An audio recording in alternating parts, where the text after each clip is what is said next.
Good afternoon ma'am, good afternoon sir. बैठिए। Thank you sir. तो सबसे पहले आप जो है बिना अपना नाम और डिस्ट्रिक्ट बताए बिना एक संक्षिप्त परिचय आप दीजिए। जी सर, मैंने अपनी क्लास 10th और 12th सन 2015 सन 2017 में अपने गृह तहसील से पूर्ण किया। मैंने अपनी ग्रेजुएशन बीएससी मैथमेटिक्स में सन 2020 में माणिक्यलाल वर्मा कॉलेज से उत्तीर्ण की तथा वर्तमान में मैं अध्यापक L2 के पद पर राजस्थान गवर्नमेंट में कार्यरत हूं। कब से हैं आप? सर सन 2023 से। 2023 से आप टीचर हैं। क्या पढ़ाते हैं विशेष में? विज्ञान गणित सर। दोनों टॉपिक लेते हैं? हाँ सर। किस टॉपिक से आप स्टार्ट करते हैं वैसे? ज्यादा अच्छा कौन सा आपका, मैथ्स या साइंस, जहां से बच्चों को आप? सर दोनों दोनों शुरू करते हैं। हम लोग क्लास वो पीरियड के हिसाब से बटे होते हैं तो। और आपको आपकी हॉबी क्या है? Hobby sir softball. अच्छा, ये सॉफ्ट बॉल और वॉलीबॉल में क्या डिफरेंस है? सर वॉलीबॉल मतलब हैंड से खेला जाता है, ये एक बेसबॉल की तर्ज पर ही उसी का अप्रोच गेम है सर। तो इतना प्रचलन में क्यों नहीं है सॉफ्ट बॉल वाला? सर एक तो ये जो मुख्य यूएसए और जापान यहाँ पर ज़्यादा प्रचलन में है। इसका मुख्य कारण एक तो जो अपने अन्य गेम्स होते हैं जैसे यूनिवर्सिटी गेम्स, उनमें इसको पार्टिसिपेट नहीं किया गया तथा जो भी ओलंपिक्स गेम है उनमें ये सक्रिय रूप से मतलब गेम्स नहीं है। ये अभी जैसे यूएसए ओलंपिक है 2028 उसमें तो है, परंतु अन्य ओलंपिक में ये सक्रिय गेम नहीं है। आप अपने दैनिक जीवन की शुरुआत कैसे करते हैं? डे टू डे में आप कैसे, आपकी लाइफस्टाइल क्या है? सुबह से सर? हाँ हाँ। सर सुबह उठ के मतलब शरीर के लिए व्यायाम या रनिंग करना, फिर सर अपनी मतलब डेली रूटीन जो एक निर्धारित करते हो उसी हिसाब से क्या क्या करते हो तो बताइए। सर उठ के जैसे रनिंग करते हो आप, डेली करते हो? लगभग सर। ठीक है, रनिंग हो गया। फिर न्यूज़पेपर या मोबाइल के माध्यम से भी न्यूज़ देखना जो भी ठीक है। चर्चा में हो। फिर अपने जैसे यदि स्कूल के हिसाब से जो पाठ्यक्रम है उसके बारे में मतलब एनालिसिस करके बच्चों को क्या पढ़ाना है या क्या है वो सोच के उसी हिसाब से सर दिनचर्या। जैसे आप दौड़ते हैं, न्यूज़पेपर पढ़ते हैं और फिर क्लास में पढ़ाते हैं, इन तीनों में मुझे साइंस का एग्जाम्पल बता दीजिए और वहां उसमें कौन सा सिद्धांत साइंस का काम कर रहा है, क्योंकि साइंस पढ़ाते भी आप हैं। हाँ सर, एक तो हम सुबह उठते हैं वो अपनी मतलब स्लीपिंग वो मतलब बोल सकते हैं हम एक निश्चित समय पर हमारा शरीर रूटीन के हिसाब से उठाता है। दूसरा सर नहीं, आप दौड़ रहे हो, हाँ सर, दौड़ते समय साइंस का कौन सा सिद्धांत काम कर रहा है? क्रिया प्रतिक्रिया का नियम की जो हम पेग रखते हैं वापस। किसका नियम है ये? क्रिया प्रतिक्रिया, न्यूटन का तीसरा नियम है सर। न्यूटन का तीसरा नियम है, ठीक है। एक घर्षण का सर कि पृथ्वी पर चल मतलब दौड़ने इसके लिए घर्षण आवश्यक है, यदि वो नहीं होगा हम फिसल जाएंगे सर। वो एक गुरुत्वाकर्षण की जैसे हम पैर बोर्ड पे जब आप पढ़ा रहे होते हैं हाँ सर, तब या बोर्ड पे लिख रहे हैं आप, वहां कौन सा सिद्धांत काम कर रहा है? सर मैं सही से याद नहीं कर रहा, मैं अनुमान लगाना चाहूँ। यस। स्नेक, सॉरी सर मैं श्योर नहीं हूँ। ठीक है।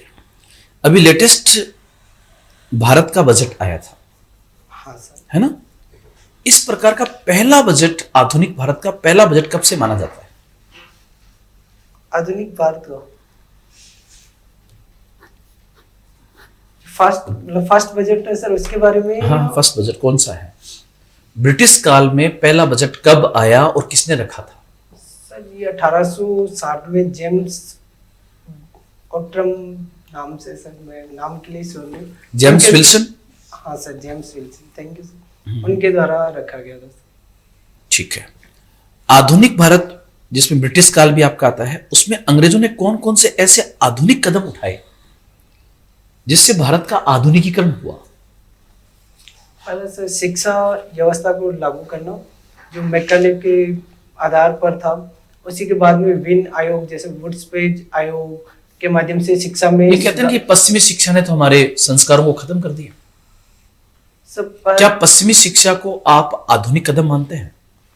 सर है भी, क्योंकि पश्चिमी शिक्षा के माध्यम से हम उनके साहित्य, उनकी विचारधारा उनसे जुड़े, तथा इसी के माध्यम से हम अभी वैश्विक स्तर पर एक अच्छे अच्छे संपर्क में है कि हमें हमारे जो IITN या अन्य जो विदेश में जाकर विभिन्न सेवाएं प्रदान करते हैं तथा भारत का नाम रोशन करते हैं। ठीक, दलवीर सर। अच्छा, आप अभी जैसे स्कूल में पढ़ा रहे हैं, उस स्कूल में आप भविष्य में क्या सुधार करना चाहेंगे? मतलब शिक्षा व्यवस्था में, प्रक्रिया में, इन सब में क्या सुधार आप करना चाहेंगे?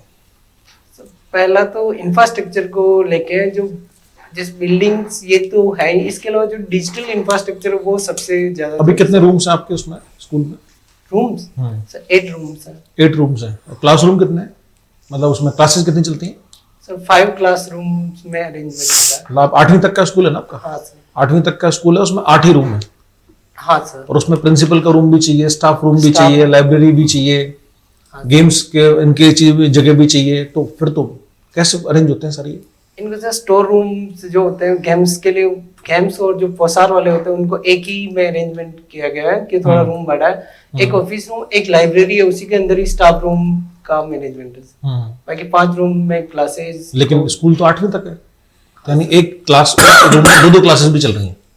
सर जो छोटी क्लास है उनमें ये सिस्टम है सर, 6, 7, फिर 8। जब दोनों की बुक्स अलग है, दोनों के टीचर्स भी अलग हो सकते हैं, तो फिर ये कैसे चलता है?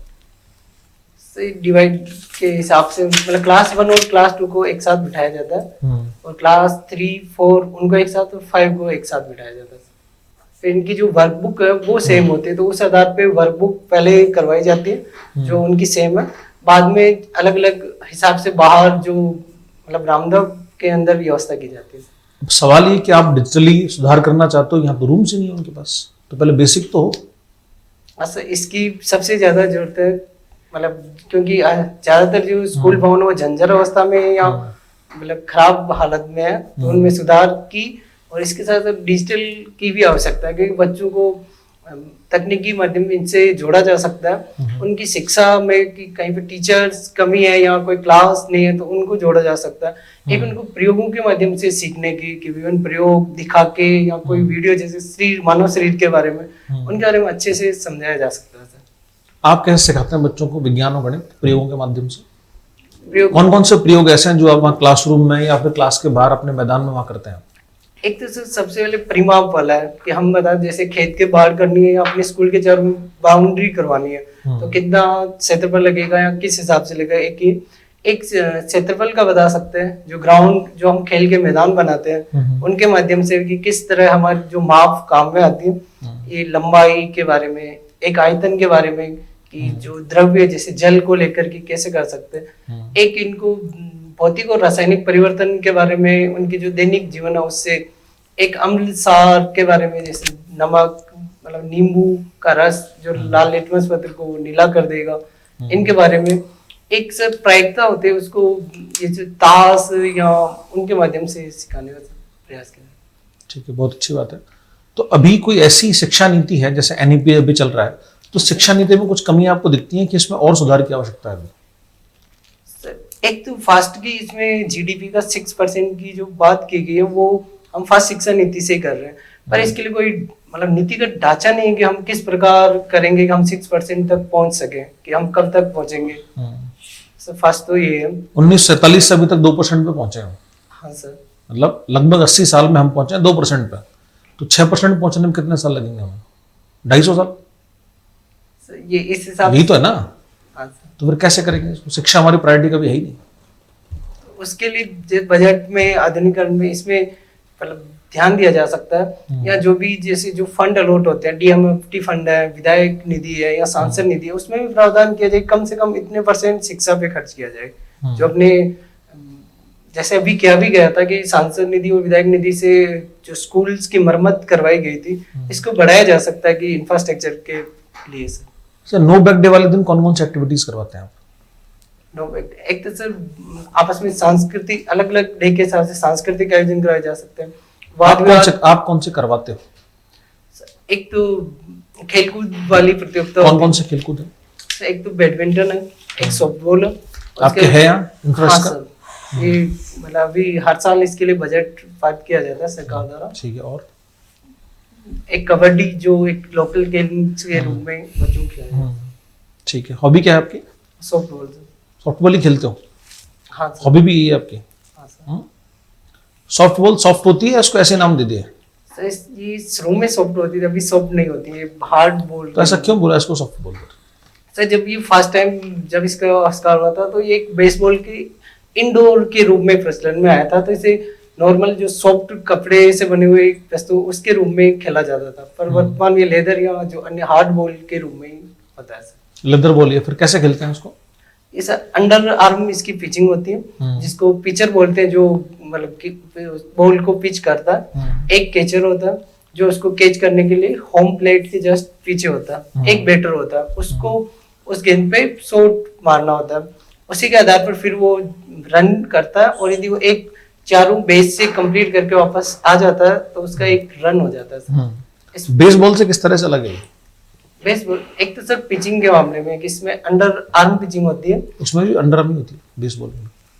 सर उसमें डायरेक्ट थ्रो होती है, इसमें अंडर आर्म पिच होती है। एक मैदान की साइज को लेके इसकी गेंद की साइज ज्यादा बड़ी होती है, उससे मुख्यतः सर 3। जब भारत में सॉफ्टबॉल के विकास में राजस्थान का योगदान क्या रहा? सर इसकी शुरुआत राजस्थान से हुई है इसके भारत में? हाँ सर, ये जोधपुर से इसकी शुरुआत हुई थी। जोधपुर से क्यों हुई इसकी शुरुआत? इसका मुख्य कारण कि यूएसए द्वितीय विश्व युद्ध के दौरान यूएसए की जो आर्मी थी वो वहां पर सॉफ्टबॉल का गेम खेलते थे। उसी को देख के जो भारतीय सैनिक थे, जिसमें दशरथ सिंह मेहता प्रमुख थे, उन्होंने इस गेम को देखा, उन्हीं के साथ खेलते हुए फिर धीरे धीरे इसका क्रमिक विकास। पहले अध्यक्ष वही बने थे शायद इसके? क्या सर? इंडियन सॉफ्टबॉल एसोसिएशन जो है आपका, हाँ सर। उसके अध्यक्ष पहले कौन थे? बनाने वाले कौन थे उसको? दशरथ सिंह मेहता का यही थे। स्थापना में महत्वपूर्ण योगदान था। इन्होंने इसे राजस्थान में भी प्रचलन में लिया। अभी फिलहाल कुछ स्थिति है इसकी? स्टेडियम बने हुए हैं कुछ के स्पेशल? राजस्थान में कई स्टेडियम है क्या इसके अलग से? स्टेडियम सर जोधपुर में मैं कंफर्म नहीं हूं। ठीक सर। Thank you sir. क्या पढ़ाते हैं बच्चों को? सर अभी विज्ञान मैथ्स में क्या पढ़ा रहे हैं? में अभी क्या पढ़ा रहे हैं? सर अभी भिन्न वाला टॉपिक चल रहा है। भिन्न। हाँ। अच्छा। और भिन्न में जैसे हम -6 बटा -6 करते हैं तो क्या रिजल्ट आएगा?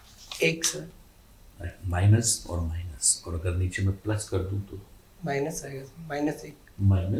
-1। तो ठीक है। और अलजेब्रा हो चुका? सर अलजेब्रा पढ़ा चुके हैं आप उनको? बीजगणित पढ़ा चुके हैं? हाँ सर। बीजगणित में जो मानक लेते हैं हम XY या AB, इसकी क्या वजह होती है और क्यों नहीं लेते? सर मानने के रूप में कोई भी मान सकते हैं, पर ज्यादातर XYZ का ही उपयोग किया जाता है कि लिखने में ठीक है, आसान है। ABC and XYZ। हाँ सर। आसान रहता है। ठीक है। पाइथागोरस थ्योरम क्या है? पाइथागोरस समकोणीय त्रिभुज में कर्ण का मान ज्ञात करने के लिए इसका उपयोग किया जाता है। ये कर्ण बराबर लंब स्क्वायर प्लस आधार स्क्वायर होता है। ये त्रिकोणमिति में पढ़ाते हैं अपन? हाँ सर। ट्रिग्नोमेट्री में। ट्रिग्नोमेट्री में हाइट एंड डिस्टेंस भी पढ़ाते हैं, है ना? तो हाइट कैसे निकालते हैं? जैसे मान लीजिए एक मीनार है, उसकी हाइट नहीं पता हमें, या एवरेस्ट है, एवरेस्ट की भी हाइट नहीं पता, तो उसका कोई फॉर्मूला होगा, कोई तरीका होगा, कैसे निकालेंगे? सही कोण मतलब त्रिकोणीय मिति के आधार पर हम उसकी मतलब छाया के आधार पर जो जिस बिंदु पे उसकी छाया होगी वहां से उसके आधार की लंबाई ज्ञात कर सकते हैं। ठीक है, चलो आधार दिया 60 फीट आधार दिया आपको, और 90 डिग्री एंगल दिए, कैसे निकालेंगे? निकाल लेंगे। क्या लगाएंगे? tan थीटा या cos थीटा या sec थीटा?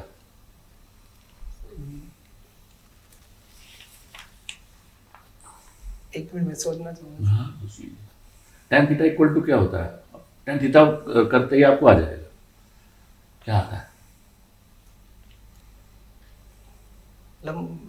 बटा आधार। स्लिम बटा आधार, दो ही चीज़ आपके पास है और आपको पता क्या करना है, हाइट निकाल लेंगे, सर ठीक है ना। अब चलिए पैराबोला में हम क्या क्या स्टडी करते हैं। किसमें sir? Parabola, parabola.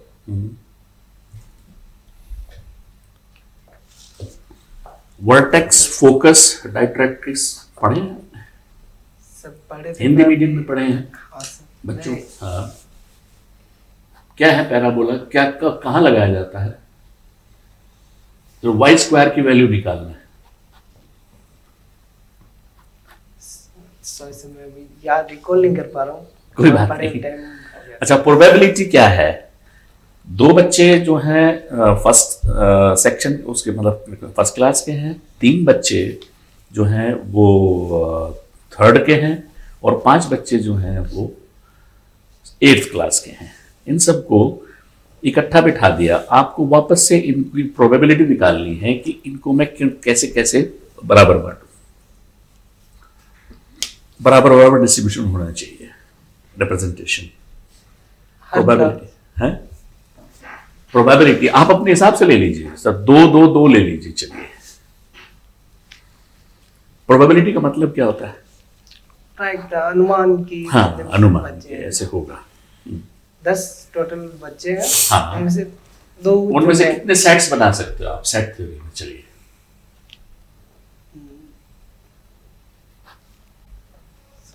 Set theory में ले आइए। तो प्रोबेबिलिटी नहीं कर पा रहे हो तो सेट थ्योरी में ले आइए, सेट बना दीजिए। 10 के कितनी तरह से सेट बना सकते हो आप?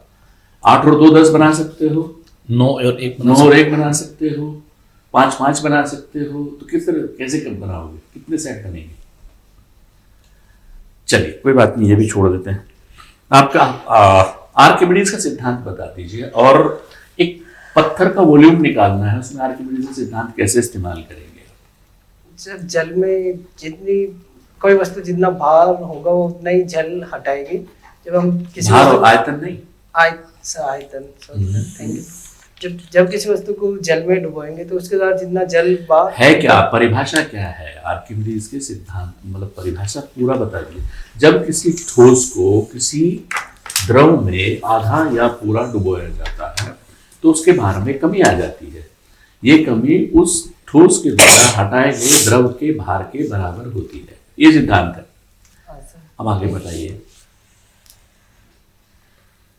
मतलब किसी भी द्रव में या जल में वस्तु को डुबोएंगे तो वो जितना उसका भार या आयतन होगा वो उतना ही द्रव को हटाएगी। ठीक है। द्रव द्वारा हटा तो द्रव उसका ठोस का वॉल्यूम पता कर सकते हैं, ठीक है ना। पत्थर डाला हमने, उसका वॉल्यूम पता चल जाएगा, ब्रिम तक भर देंगे। तो एक छोटे बच्चे ने आपसे पूछा 6th क्लास 7th क्लास के, सर ये जो सिक्का या कंकड़ हम उसमें तालाब में फेंकते तो डूब जाती है, जहाज तो नहीं डूबता, या हम नाव बनाते हैं कागज की, वो तो नहीं डूबती, क्यों?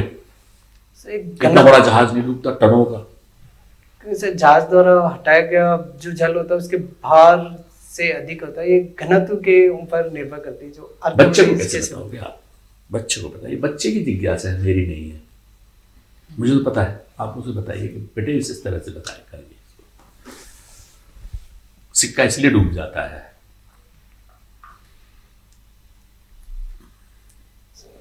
उत्प्लावन बल किसे कहते हैं? बायोवेंस। किसी भी वस्तु को जब जल में किसी द्रव में डुबोया जाता है तो उसके ऊपर की ओर एक बल लगता है जो उसे तैरने के लिए लगता है, वो उत्प्लावन बल कहलाता है। ऊपर की तरफ। हाँ सर। तो जहाज उसी उत्प्लावन बल के आधार पर चलता है पानी में, और नाव या किसी और। अच्छा, काले सागर में जैसे हम डेड सी कहते हैं, वहां पे नेविगेशन संभव नहीं है, नाव नहीं चला सकते, जहाज नहीं जाते वहां पे। क्यों नहीं जाते? क्यों नहीं ले जा सकते? उसमें नमक की मात्रा ज्यादा होने के कारण घनत्व अधिक होता है। पानी का घनत्व ज्यादा होता है, तो क्या उस कारण से क्या होता है, उसमें पहले से ही सरफेस टेंशन ज्यादा होता है और उत्प्लावन बल की गुंजाइश नहीं रहती है ना, यही है ना कारण, या कुछ और है? सॉरी सर, मैं श्योर नहीं। कोई बात नहीं। वो ऊर्जा के कितने प्रकार हो सकते हैं, एनर्जी कितनी तरह की होती है?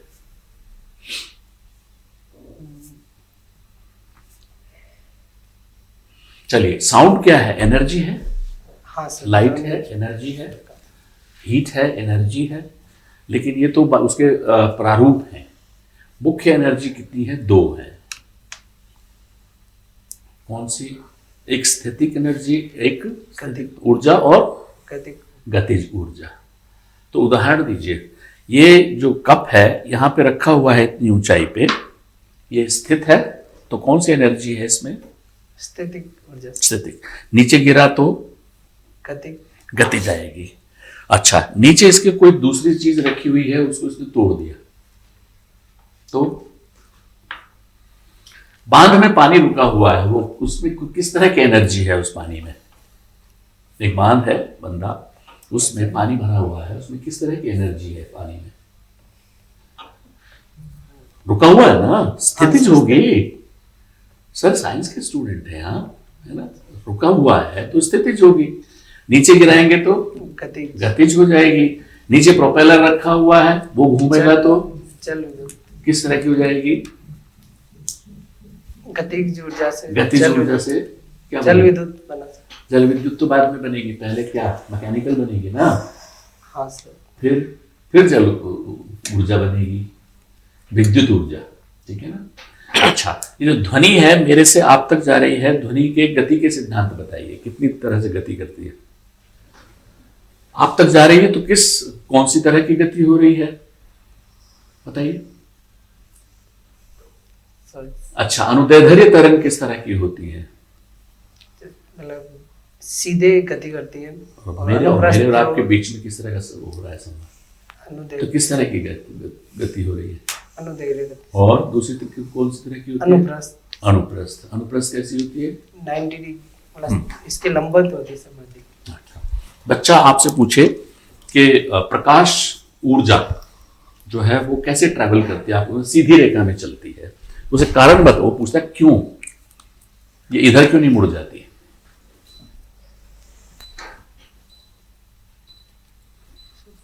भाई विज्ञान तो क्या क्यों कैसे पे टिका हुआ है?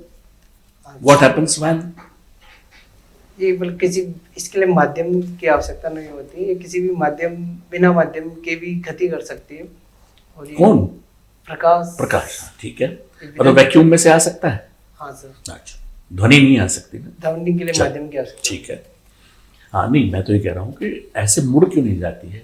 सामने कोई ऑब्स्टेकल आ गया, रुकावट आ गई, उसने अपना रास्ता बदल लिया, दूसरी तरफ निकल गई। जैसे ध्वनि है, सामने ये ऑब्स्टेकल आ गया, रुकावट आ गई, ये इधर से निकल के इधर चली गई। परावर्तक पृष्ठ से टकरा कर ही वो अपनी दिशा चेंज करते हैं। कोई बात नहीं। आपका इंटरव्यू कब है? अभी नहीं है सर। अभी डेट नहीं आई है। मैडम जी, अभी सर से आप बात कर रहे थे नो बैग डेज उसकी, तो मुझे बताओ, एक कमेटी आई थी जिसने पालक पर बस्ते के बोझ को कम करने की बात कही थी, कौन सी थी सर? मैम 2005 में सत्यपाल कमेटी, शायद मैं सही से याद नहीं कर पा रहा हूं। सत्यपाल तो कमेटी नहीं आई कोई। यशपाल कमेटी का नाम सुना है? Thank you sir, thank you ma'am. ये लाडो प्रोत्साहन योजना क्या है? ये राजस्थान गवर्नमेंट की महिला शिक्षा एवं बाल विवाह को रोकने के लिए चलाई गई योजना है, जो एक बहुउद्देशीय है, जिसके तहत टीकाकरण कार्यक्रम या महिला सशक्तिकरण। राशि कितनी है इसकी? 1.5 लाख है। 1.5 लाख रुपए। अभी कुछ समय से 2 महिला राजनीतिक व्यक्तित्व चर्चा में है। एक तो है ममता बनर्जी और एक है मारिया मचांडो। बताइए क्यों? ममता बनर्जी जो बंगाल की सीएम है, उनके द्वारा एसआईआर को लेके सुप्रीम कोर्ट में याचिका दायर की गई थी, इसको लेके चर्चा में थी। नहीं, याचिका दायर करना कोई बड़ी बात नहीं है, लेकिन कुछ और भी था उसके साथ। वो स्वयं सुप्रीम कोर्ट में एज ए वकील के रूप में पेश हुई। और मारिया मचांडो के बारे में बताइए। सॉरी मैम, ये नाम नहीं सुना? कोई पुरस्कार उन्होंने ट्रम्प साहब को दिया है अपना? हाँ, शांति पुरस्कार। क्या बताओ? शांति पुरस्कार, शांति का नोबेल पुरस्कार। शांति का नोबेल। चलो, ग्रैमी अवार्ड अब के किसको मिला है? किसको नवाजा गया इससे? सॉरी मैम, याद नहीं कर पा रहा हूँ। दलाई लामा 14 नहीं पढ़ा अखबार में कहीं? रिकॉल नहीं कर पा रहा। रिकॉल नहीं कर पा रहे। चलिए, इस बार जो सरकार का बजट आया है ना, भारत सरकार का केंद्रीय बजट, उसमें रक्षा क्षेत्र में बढ़ोतरी की गई है। इसके पीछे कोई विशेष कारण? एक तो मैम फर्स्ट की ऑपरेशन सिंदूर, जिसके माध्यम से भी भारत पाकिस्तान का विवाद हुआ था। दूसरा मैम वैश्विक अस्थिरता है कि विभिन्न देशों के मध्य आपसी युद्ध। और तीसरा मैम जो वैश्विक संस्थान है जैसे यूएनओ, रक्षा परिषद, ये उतने मतलब प्रासंगिक नहीं रहने के कारण युद्ध का खतरा किसी पे भी देश पे हो सकता है। इसलिए रक्षा बजट को अभी हाल ही में वृद्धि की गई है। भारत को एक बहुत बड़ा अंतर्राष्ट्रीय खेल प्रतियोगिता के आयोजन का जिम्मेदारी मिली है, मतलब उसको आयोजन करता माना गया है। कौन सा गेम का आयोजन करवाएगा भारत, मेजबानी करेगा? 2030 में अहमदाबाद में राष्ट्रमंडल खेल कहाँ होने जा रहे हैं? ये कहाँ पर होंगे? अहमदाबाद में। 2010 में भी भारत में हुए थे और वो स्थान था दिल्ली। तो अब दिल्ली से अहमदाबाद चेंज करने के पीछे कारण? एक तो मैम हाल ही में अहमदाबाद स्पोर्ट्स सिटी के रूप में ज्यादा डेवलप हुआ है तथा एक पर्यटन स्थल के रूप में भी विकास किया जा सकता है तथा कोई पॉल्यूशन, कोई ऐसा दिल्ली से वहां चेंज करने के पीछे कोई कारण? अब दिल्ली एनसीआर में पॉल्यूशन के बढ़ते केस से जो वैश्विक खिलाड़ी हैं वो मना कर सकते हैं, ये भी एक कारण हो सकता है। कौन से दो राज्यों ने अभी प्रार्थना सभा के बाद सरकारी स्कूलों में अखबार पढ़ना अनिवार्य किया है? एक तो मैम उत्तर प्रदेश है और एक अभी हाल ही में राजस्थान में। राजस्थान है। चलिए, एक अंतिम क्वेश्चन मैं आपको कहूंगी, यदि आप एसडीएम बनते हैं और आप यदि चेकिंग पर जाते हैं मिड डे मील के लिए, है ना, आपको कुछ उसमें खामियां नजर आती हैं, तो मुझे बताइए आप वहां पर किस तरह का एक्शन लेंगे? कोई कार्रवाई करेंगे या फिर सुझाव देंगे? क्या आपका पहल रहेगा? मतलब खाने की गुणवत्ता को लेकर फर्स्ट तो मैं खुद बच्चों के साथ मतलब बातचीत करके और उनका भोजन टेस्ट करके देखूंगा कि खाने में क्या कमी है या क्या है। सेकंड, यदि इसमें कोई कमी आती है या जो गेहूं में कीड़े हैं कुछ है तो मैं जो प्रधानाध्यापक और जो पोशाक प्रभारी होंगे उनको निर्देश दूंगा कि इसको समय पर मतलब सुधारा जाए और पीओ सर से बातचीत करके उनको इसकी निगरानी की मतलब सिफारिश मतलब उनको निर्देश देंगे। ठीक। अच्छा, आपकी क्लास के विद्यार्थी जब डिमोटिवेट हो जाते हैं तो आप उनके मोटिवेशन के लिए क्या करते हैं? मोटिवेशन सही से हम दैनिक जीवन की गतिविधियां किसी महान खिलाड़ी इनके माध्यम से भी छोड़ के कोई कहानी बता सकते हैं उनके माध्यम से कि अभी तक आपने किसी के बारे में बताया क्लास के अंदर? अब्दुल कलाम सर के बारे में बताया था कि वो नेवी में भर्ती होना चाहते थे पर वो एनडीए एग्जाम पास नहीं कर पाए, पर उन्होंने भारत के लिए इसरो जैसे बड़े संस्थान में कार्य नेवी की एयरफोर्स एयरफोर्स में सही हाँ। उनकी जो उपलब्धियां हैं कि इसरो के लिए काम करना, अग्नि मिसाइल बनाना, ये हमें एक मोटिवेट करते हैं कि यदि हम असफल भी हो तो सफलता की ओर जा सकते हैं। ठीक है, तो पहला चरण आपका यही समाप्त होता है।